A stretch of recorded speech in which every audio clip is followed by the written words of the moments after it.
reconnaissants à Dieu pour sa parole. tozali kozongisa matondi na nkolo mpona elobi na ye oyo biso tozali koyoka yango na mozindo na yango nyonso Aussi de manière équilibrée. mpe wana ezali na ndenge moko oyo ya peto Que ce soit la partie ekoki kozala lisakoli to du plan de salut, oyo etali que ce soit les mystères de kolakisama Dieu, to mabombani na nzambe les mystères dont il est question en ce temps, mabombani oyo etali ntango oyo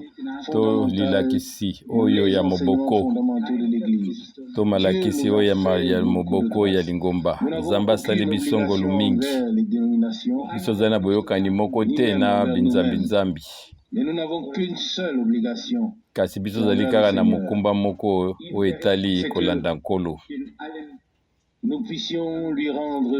justice en toutes choses, biso tokoka afin qu'il kozongisa soit ye reconnu comme juste. oyo ezali bolamu na nyonso mpo nete ye amonana lokola mpe azali Nous allons malamu prendre le temps pour la prière, na pokwa oyo libongi na biso tozwa mwa ntango ya kobondela à créer une véritable communion ebongi na dans la biso prière, tokoka kozala na afin que boyokani l'Esprit moko de Dieu puisse makasi vivifier les oyo cœurs, etali mabondeli na tina ete molimo na nzambe se révéler. ekoka kopesa bomoi En ce qui concerne la parole, na liloba na ye nous pouvons dire que nous l'avons na oyo reçu en etali liloba abondance. biso tokoloba ete biso tozwi Mais en yango ce qui concerne na l'action de l'Esprit, mozindo na yango mingi alors nous pouvons mpe dire que nous meme no sommes un peu en etali arrière. oyo ya molimo tokoloba ete biso Que etikali nous mwa arrivons à nsima ce qui nous revient de droit, kasi nzambe aza na posa ete biso tokoka kozwa oyo nyonso ezali ya mais que biso nous soyons des personnes qui tozala kaka reçoivent ce bato oyo qu'elles bazali écoutent. koyoka te kasi bato Et mpe cela se bazali produit kozwa oyo nini bazali koyoka s'ouvre à Dieu dans la na prière ntina nango et soki dans la tozali foi, kofungwama na en nzambe toute na confiance mabondeli mpe na que l'on kondima s'approche de lui, wana tozali kotalela ye mpe tozali kopusana ce pembeni na qu'on a ye demandé, mpe tozali qu'on kondima croit ete oyo nyonso qu'on biso a déjà tosengi reçu ce qu'on a demandé. biso tozwi yango Ça, c'est la bonne attitude. oyo ezali lolenge moko ya Tout malamu est ya déjà kobika fait mpo pour nete Dieu. nyonso Tout mpona est nzambe déjà esi accompli. ekokisama Tout à l'heure, j'ai parlé avec frère Kupfer. Frère Kupfer et frère Gilson liboso nous toya sommes tosololaki na très frère kufa profondément liés. mpe na ngai na ndeko Bien sûr, kupa na nous tous aussi gilson ici. Mais avec les frères, nous tolokangami nous changons mingi de temps en temps quelques pensées. mpe Nous biso sommes na arrivés à bango la conclusion tosololaka na c'est makambo que mwa nous ne ebele sommes pas des catholiques. mpe biso tozalaki bango koloba ete Que nous ne biso sortons pas tozali chaque bakatoliki jour te le Nouveau baoyo Testament bazwaka kaka oyo en ezali le boyokani récitant na sika encore et encore. mpe bazali Mais nous kotangaka croyons yango que Dieu kozongelaka en yango Christ a kasi biso accompli toyebi une ete mpe tozali kondima rédemption ete yesu kati na parfaite. kristo nzambe Et que kati cette na rédemption kristo nous appartient ye asali et que lisiko nous moko lui mpe lisiko appartenons, yango oyo que nous sommes tozali rachetés. kobika yango mpe biso tondimi ete biso tosombami On peut bien sûr être religieux okoki et vouloir kozala sans moto oyo cesse azali bia na bisambela-sambela régler mpe ozali koluka les ete choses yo moko obongisa makambo chaque jour. na lolenge na yo Mais quand mikolo pourrons-nous nyonso croire qu'elles ont déjà été réglées? kasi soki okoki Si nous kondima voulons le ete faire tous les nyonso jours. tu esi Non, ekokisama cela ne fonctionne pas ainsi. me yo Nous ozolinga devons kosala croire yango na ndenge na yo que moko yango Dieu nous elekaka a ndenge wana te été, nous ebongi est na et nous biso sera tondima ete nzambe azali toujours kosunga biso miséricordieux. mpe ya Selon la kozala parole mawa na ye d'écriture qui kolandana dit, na biso je fais miséricorde kokwana à qui je elobi fais ete miséricorde, nazali selon kopesa Romains 9, ngolu na oyo 15. nazali kopesa Il ngolu a expié nos kotalelaka fautes, mokanda ya il a Romains pardonné 19 nos verset péchés, 15 nous sommes sa ye propriété. asombi Et biso nous alimbisi remettons au masumu na Seigneur biso tous ceux ayokanisi qui biso peuvent na arriver nzambe chaque jour, biso ozali mais oyo ya sans nous ye laisser à nouveau asservir par mpe l'ennemi. tozali Vous kozongisela ye savez mikolo nyonso aussi tu que l'ennemi peut wana asservir tozali les hommes kotika dans te ete leur moyini akoka conscience. Il peut kokunza les biso opprimer, il peut moyini ye les azali accabler de kokunza reproches, bato de na sorte oyo qu'ils ne nyonso peuvent tu plus bazali komipesa être epai na ye joyeux. aza kozwa bango Mais na celui makambo ebele qui regarde dans kasi le mystère de oyo Dieu, azali kotalela il mabombami na comprend nzambe que mpe azali c'est kososola une ete grâce ezali nde ngolu gratuite qui nous a été ngolu accordée. moko oyo Alors ya celui-là ofele nzambe commence à apesi biso remercier parce mpe qu'il moto croit. ya ndenge wana Et parce akokozongisa qu'il croit, matondi il epai na remercie. nzambe Oui, azali ça va oyo simplement andimi mpe de azali pair. kozongisa matondi makambo mibale oyo ezali kokende obe nzela Bien moko que je n'ai lu aucun passage atanga natangi litangi moko te qui passe avec ce que nous avons écouté hier soir et ce matin. oyo ezali kolanda na oyo tolandaki lobi na ntongo mpe na pokwa oyo kasi biso toyebi ete biblia ya mobimba etondi na makomi oyo biso tokoki kotanga mpe yango ezali kokokama na oyo biso tozali kotanga kuna na mokanda ba Efesio tozali na mokanda chapitre ezali kolakisa biso ou qu'est-ce que nous devons faire. Nini esengi biso kosala. Parle premièrement de l'élection de la prédestination. Paul azali kosolola na tu etinami ya koponama. Et malgré cela, pe na oyo etali kotia na danga de kotalaka na 4e chapitre na verset 22 nous lisons ce qui suit. biso zali kotanga oyo Ephésiens 4 verset 22 kotalelaka bomoi na bino eleki bongi na bino bolongola oyo nyonso ezali moto na kala oyo azali kotalela kaka makambo oyo eza na ntina moko te ya lokuta na verset 23 kasi bobokoka kobongwama katikati na bino na bomoi na bino ya molimo atina ete bolata moto na sika oyo akelami kokokana kubuta na Nzambe na bosembo moko pe na boyengembeni oyo euti epai na Nzambe solo oyo ezali awa ezali na ntina ete tokoka kolongola oyo motu na kala pe tolata oyo na sika toyokaki ete Nzambe ali kolongola oyo ezali motema na biso ya libanga pesa biso motema moko ya mosuni motema moko oyo ezali na mawa o motema oyo ezali na boboto na nzela na yango molimo na Nzambe ekoki kosala mosala motema oyo na nzela nini molimo ba fruit de l'esprit bambuma na molimo koki komonana pe na ntongo oyo tomoni ete bongi na biso kaka komipesa epai na Nzambe tokende elongo na ye mpe biso tokokutana na ye na nzela eza kaka na Golgota kuna nde tozali kokutana na Nkolo mpe na ntango oyo ebongi ete motu na moko atambola ye moko na nzela wana soki yo ozali katikati na Golgota te okokutana na Nzambe te eza kaka kuna Golgota nde tozali kokutana na Nzambe kasi ebongi ete moko na moko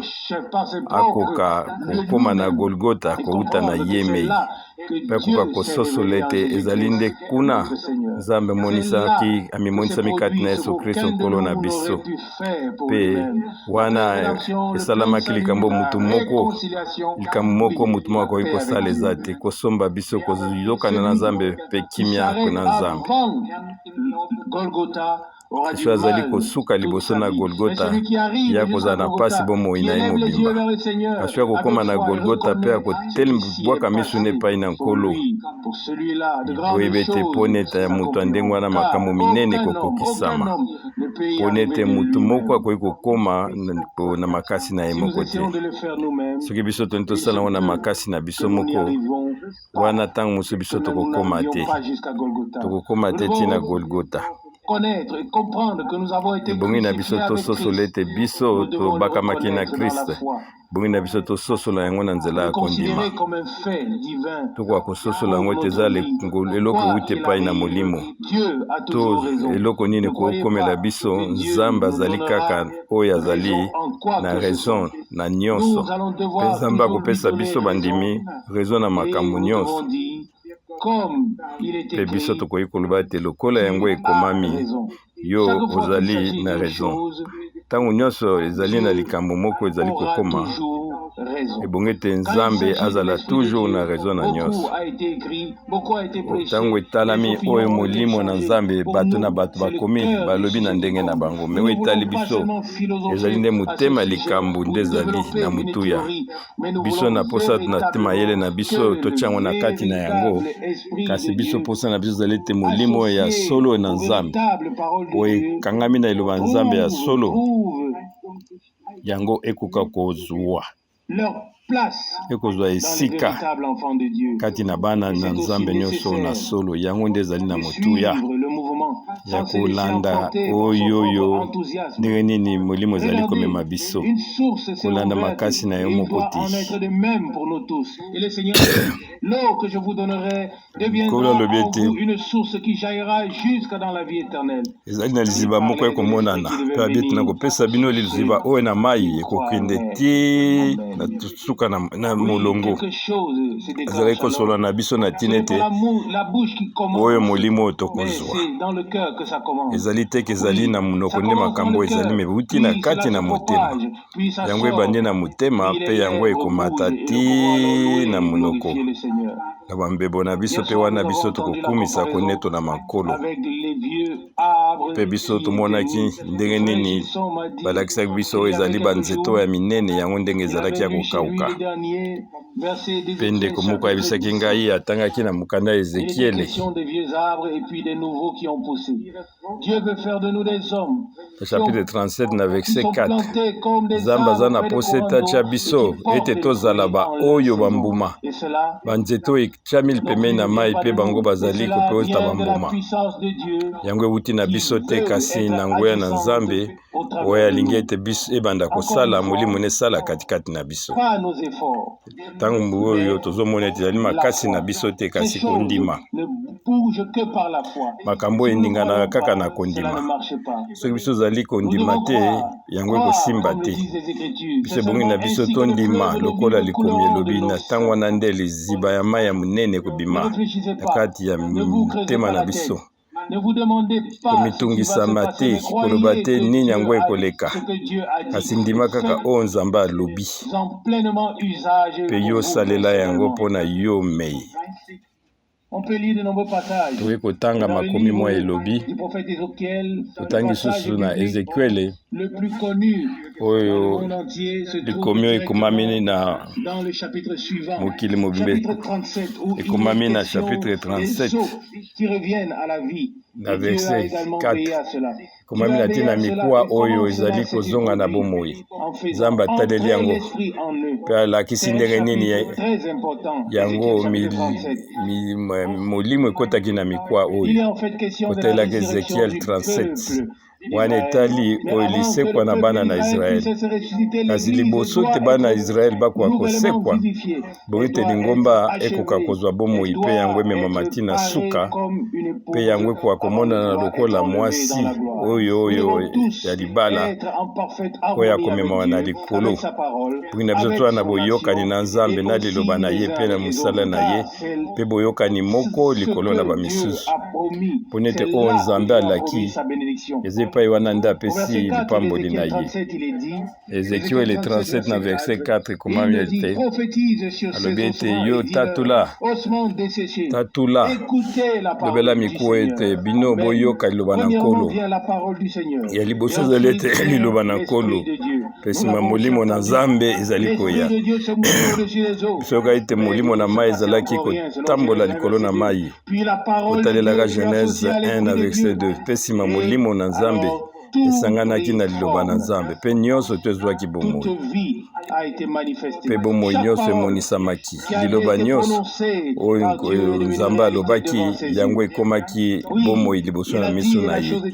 ye alobaki mpe likambo ekomaki apesaki mobeke mpe likambo ekomaki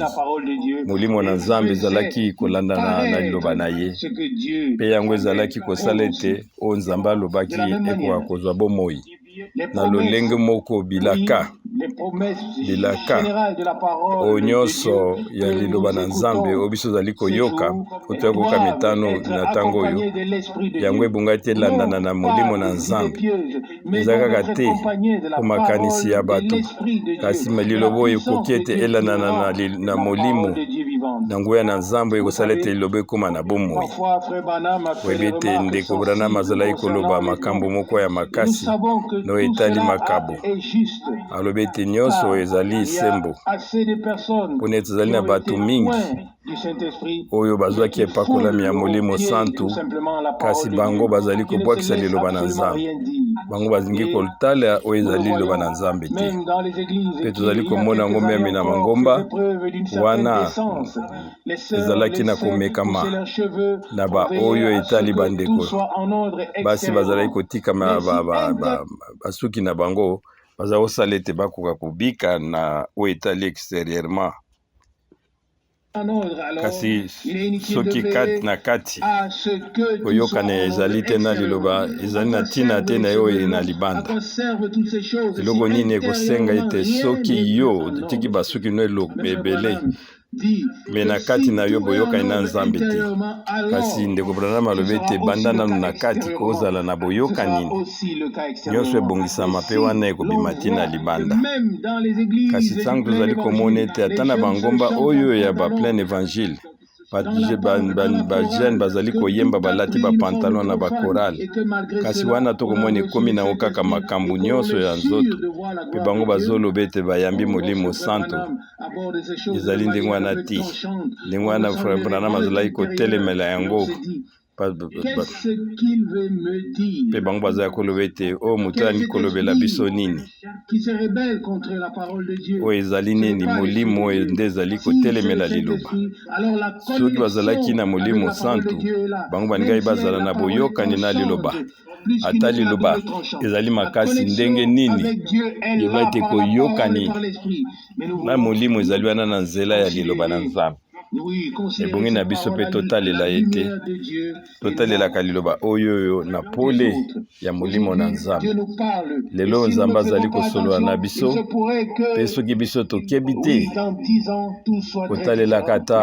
bambula 10 nyonso ekozala na bokeseni kasi nzambe azali kokengela mpona ete ezala na bilenge to na mikolo eloko moko ya solo ekoka kokokisama katikati na biso to mitala te ndenge nini bato bazali komememana na libebi kasi biso ebongi totala ndenge nini nzambe azali komema biso na mapamboli na kokola ngana ya posa te nakoka kozala oyo azali komona ndenge nini biso tozali kokweya kasi ebongi na biso tokoka kotalela oyo nzambe azali kopesa biso na nzela na ngolu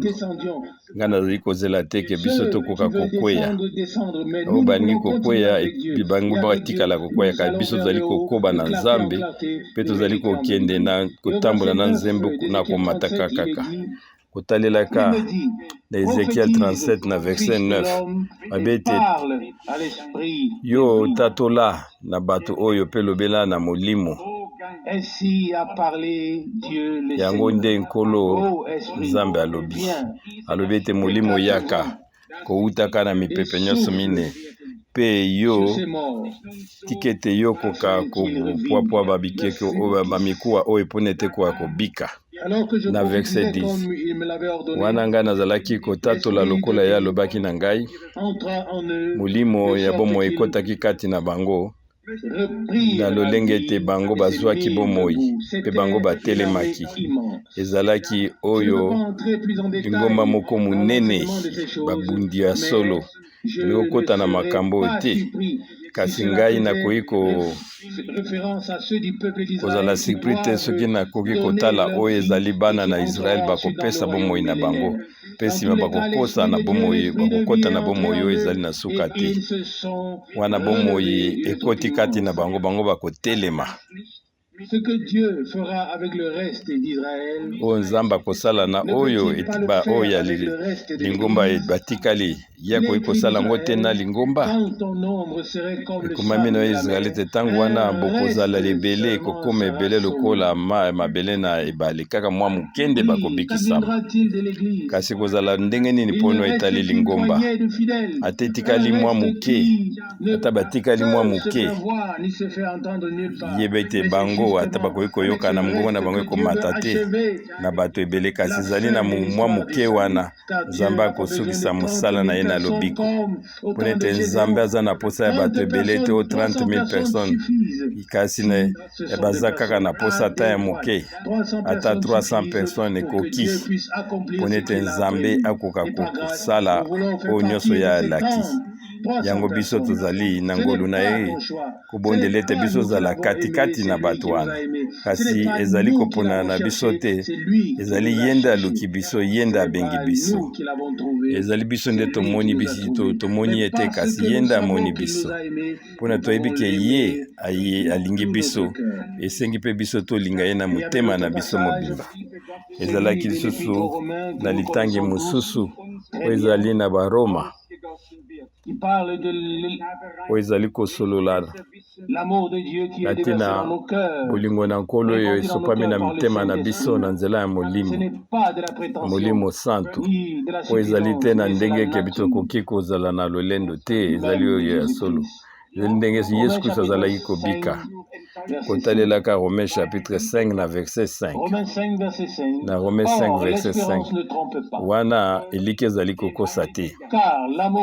mpo nete bolingo na nzambe yango esopami na mitema na biso na nzela ya molimo mosantu oyo ye apesaki biso amen uda kotalaka na ezekiele nzambe alingi kopesa biso motema ya sika mpe molimo na sika alingi kopesa biso molimo na ye kasi awa biso elakisali biso te ndenge nini yango ekokokisama oyo nde eliki ekosaka te mpo nete bolingo na nzambe yango esopani na motema na biso na nzela ya molimo santu ebongi na biso totanga mwa makomi mibale oyo to misato elandani na nzela ya kondima biso tozali kokota na oyo ezali ngolo nzambe apesi biso yango ekomami na verset 2 na Romains 5 na verset 2 na nzela na ye biso tozali na kondima na nzela na ye tozwi na nzela ya kondima ngolu oyo esali ete biso tokoka kolendisama mpe biso tozali komikumisama na elikya na nzambe na verset 3 na ntina biso tozali kosepela ata tozali na bulembu mpona toyebi bulembu nde ezosala ete biso tozwa pikiliki na pikiliki wana opesa biso elonga na oyo ezali komekama nyonso mpe na kolongwa wana ezali elikya na verset 5 elikya ekosaka te mpo nete bolingo na nzambe yango esopami na mitema na biso na nzela ya molimo mosantu moko ezali komema mosusu oyo na ndenge na biso kozala na ngolu kokota na présence na nzambe wana rido epasukaki makila na nkolo yango esopanaki pamba te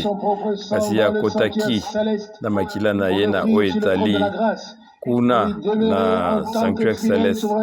mpe ye awumelaki lokola nganga nzambe monene na ntina ete oyo asuka koka kobengama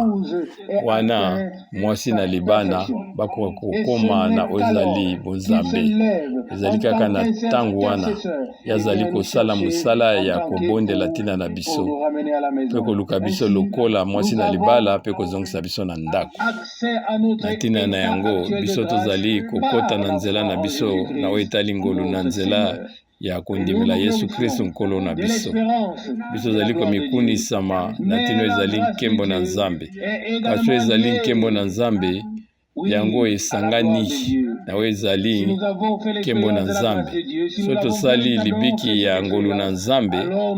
wana mpe biso tokobika mpe oyo ezali libiki ya nkembo na ye biso tokomona nkembo na ye na Romains 5 na verset 3 ekomami ete biso tozali komikumisa ata na wana tozali na bolembu na ntango nyonso biso tozali kolela ntango tozali na bolembu ntango ezali koyamaka mikolo ezali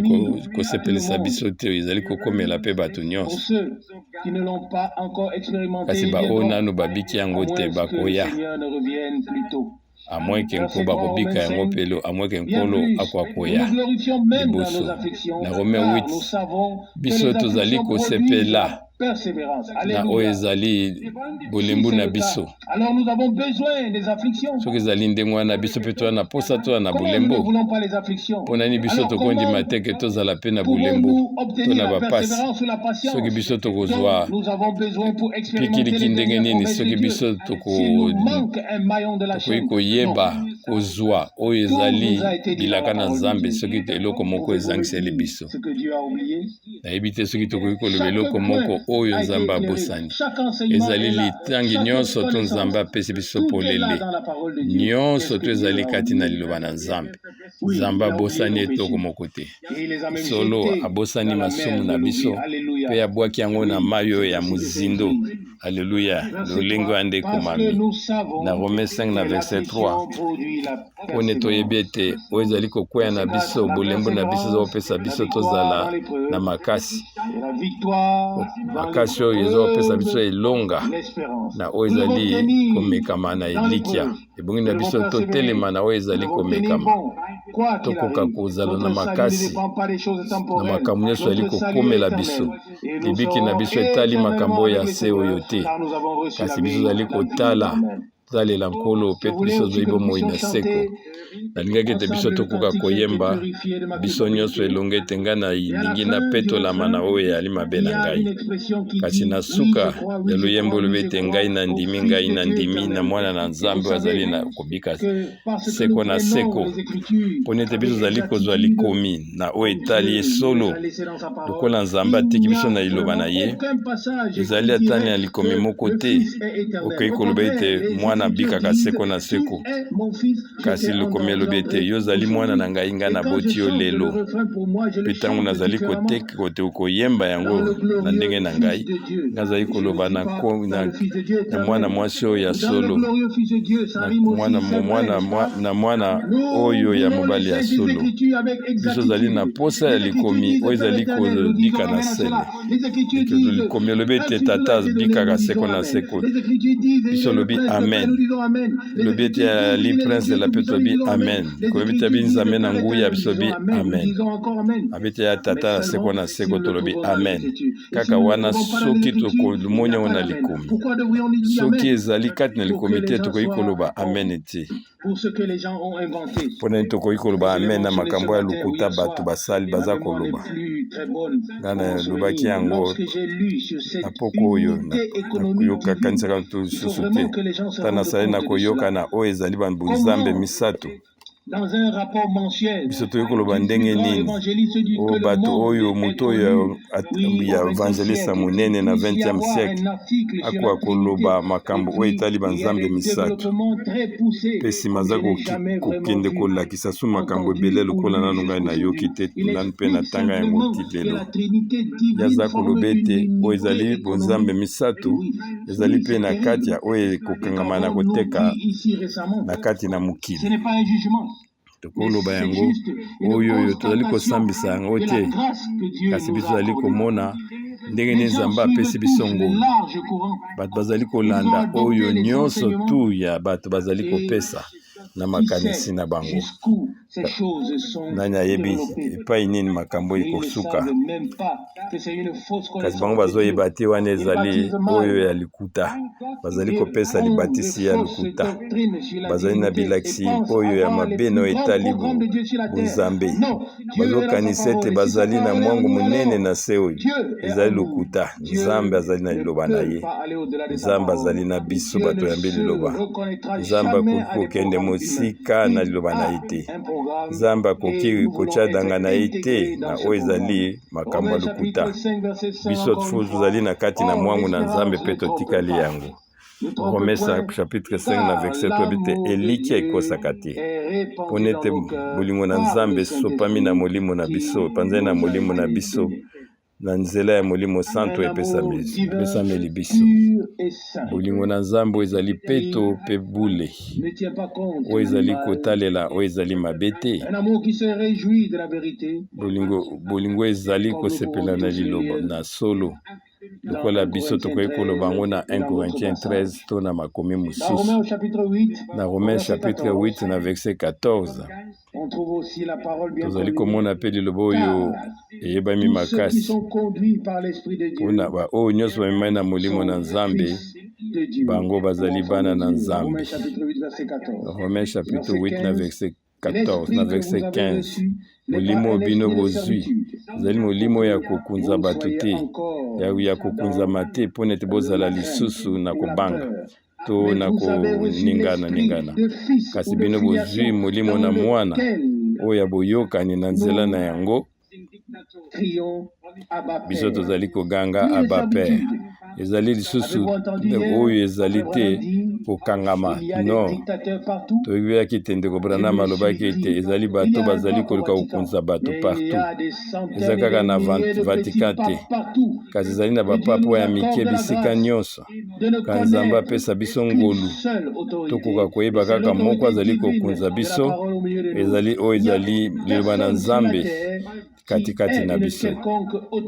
mutu moko takoka kokunza biso kaka oyo moko azali kokunza biso euti na Nzambe oyo biso toyambi na nzela liloba mpe na molimo na ye mutu moko azali na likambo ya koloba te ata mpe ndeko Branham amemaki kaka liloba mpe na nzela wana epai wana nde nguya na yango ezalaki bokonzi ezalaki nguya ezalaki komonana na mpona ete ye nde Nzambe abengisaki mpona amema liloba na ntango na biso bino bomonaki yango wana ntango filme elandamaki azalaki koloba ete ngai nazali kozela eloko moko mpe nsima eloko yango eyaki mpe ndenge wana biso mpe ezali na biso tozali na makasi moko te kasi tozotalela Nzambe elikya na biso ezali epai na Nzambe mpona ete akoka kosala nyonso soki biso tokoki kobondela lelo mpona tokoka Nzambe akoka kozongisela biso elanga wana ezala lisusu te na kokangama botika ngai nakoka koloba yango na oyo etali Romains 8 na verset 15 molimo oyo bino boyambi eza molimo oyo ya kobanga te ya kokangama te mpona ete bino bokoka kozala na kobanga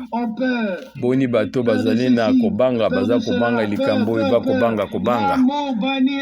kasi oyo ezali bolingo ya solo yango ebangaka te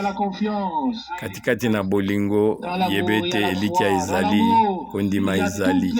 kati na bolingo ezali na makambo nyonso Nzambe apesi biso ezali bambuma na molimo na ntina na biso esenge biso te tokoka kokunzama tozala na kobanga te toza na mosenga nango ata moke te kasi ezali kaka na nzela na elikya biso tolingi koya epai na Nzambe na kobangaka moko ya peto biso ezali na kobanga te lokola na mozindo na yango kasi kobanga oyo euti epai na Nzambe biso lingi ete na nzela ya kondima tokoka koya liboso na biso na elikya nyonso na nkolo biso toyambi molimo oyo ya kokangama te kasi molimo oyo ya bomwana ya mwana biso lingi yango na nyonso tokoka koganga na Nzambe na biso tata na biso azali o likolo mpona ye asali mpona biso bana basi na Nzambe bana mibali na Nzambe mpe bana basi na Nzambe komaki ete molimo mosantu ekangami na molimo na biso mpe ezali kotatoli ete biso tozali bana na Nzambe amen wana litatoli na molimo na Nzambe na molimo na biso kolakisa ete biso tokomi bana na Nzambe yango ndeko Branham alobi ete biso sali eloko moko te mpona toya na mokili oyo mpona kobotama tosali eloko moko te makasi moko te mpe mpona kobotama na sika mpona elikya moko oyo ya libela nyonso ezali na mokano na Nzambe mpe Nzambe moko nde akotisi biso na mwango na ye ngai nazali kozongisa matondi na ndenge atie ngai na kati na mokili oyo mpe nazali kozongisa su matondi mpe Nzambe abimisi ngai na mokili oyo mpe nabotami moto na sika nazwi bomoi na seko mpe molimo na Nzambe ezali tatoli kati na ngai ete nakomi mwana na Nzambe ata mokili mombe yango ekwei yango ekobongwana te na oyo etali bomoi na ngai kondima te ete ezali pouvoir moko na se oyo ekoki kobongwana oyo ekobongola oyo bokonzi na Nzambe. Satan azali na makasi moko te oyo azali kokanisa ete Satan azali na makasi ye azali kosala ete Satan akomi Nzambe keza kaka moko oyo azali na makasi mpe azali bisika nyonso ezali kaka Nzambe mpe Satan na misala na ye ezali na okuse mpe kala mingi te ya kosambisama mpo na libela na libela mpe nkola kozala na tika na ya kosokipe na ete ange Mikael akokipe ye te kolo aloba alongaki mpe kolonga na ye ezali ya biso na ntango wana ye alobaki ete oyo mokonzi na mokili oyo ye akosambisama mpe asambisamaki biso tokangolamaki ye asambisamaki mpe biso akomaki ba oyo bazali ya kokangolama kolo asimbaki motema ya likambo oyo ezalaki makambo nyonso ezali komema mabe ya kokweyisama biso ezalaki bato oyo babiki makambo wana paske yango ebongisamaki ndenge wana kasi na Nzambe asalaki ete biso ozala bana mibali mpe bana basi na Nzambe uta ebandeli na solo mpe na verset 17 ya Romain 8 koma beni wana soki biso tozali bana na Nzambe biso mpe tozali bakitani na ye bakitani mpe na Kristo wana soki biso tokonyokwama na ye mpe tonetolama na ye oyo ezali konyokwama ezali bomoi na biso te. Il y en a peut-être d'autres qui sont comme moi. Eza peut-être ntango mosusu na bato mosusu bazali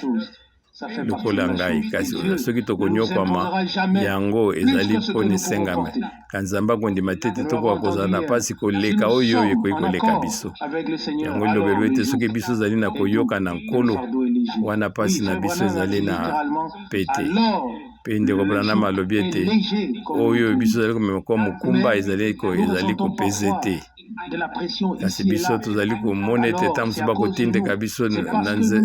ndambu ngomba na ntango na ndako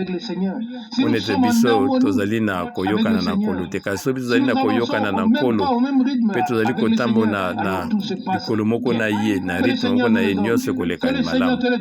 ete Nzambe apesa yo yango apesa ngai yango mpe apesa biso yango nyonso mpe apesa biso lelo tokoka kozala na ba oyo bakoki kokota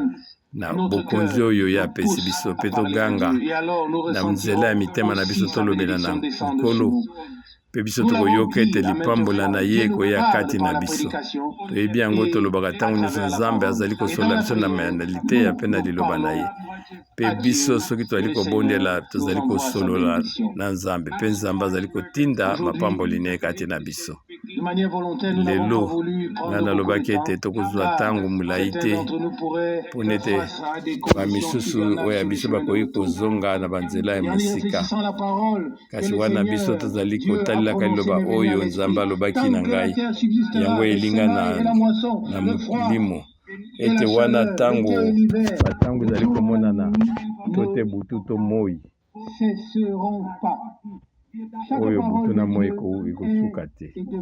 liloba na Nzambe ezali solo tolelalela te soki biso tokwei na oyo ezali na pasi eyeli biso toloba ete nkolo liloba na yo ekomi solo epai na ngai biso tokoloba iyo tokosala nini yango nde alobaki na liloba na ye yango nde kozala ndenge wana ti ntango yango ekobika tika ete nkola pambola biso amen mpe biso topusana liboso tokoka kobondela topusana ndeko Branham abaki ete bonge na biso etumbelu ezala mpe na bamai ya mpinzoli na miso na biso liloba na ye epesameli biso mpe tozali na esengo tokoki koyemba nzembo nini ngai napetolami na oyo ezali kokwea na ngai toyemba yango biso J'ai nyonso. été purifié de Ngai mort qu'il m'a napetolami na oyo ezali Je suis en- ekosala ngai pasi. Je suis dans la joie. Ngai nazali na esengo. Je le louerai Ngai éternellement. nakokumisa ye seko na Lui, le seko. Sauveur. Ye azali J'ai la mobikisi. paix et le repos, Naza na car le sang kimia a recouvert mpo nete ce qui pesait si lourdement sur moi. makila Oui, je crois. ezingi Oui, nga je crois. mpe elongoli oyo Oui, nyonso je ezalaki crois. konyokola ngai. Ngai nandimi, ngai nandimi na motema na ngai mobimba. Ngai nandimi, ngai nandimi. Je crois Ngai au nandimi glorieux Fils de Dieu. na oyo mwana na Amen. Nzambe na nkembo. Amen.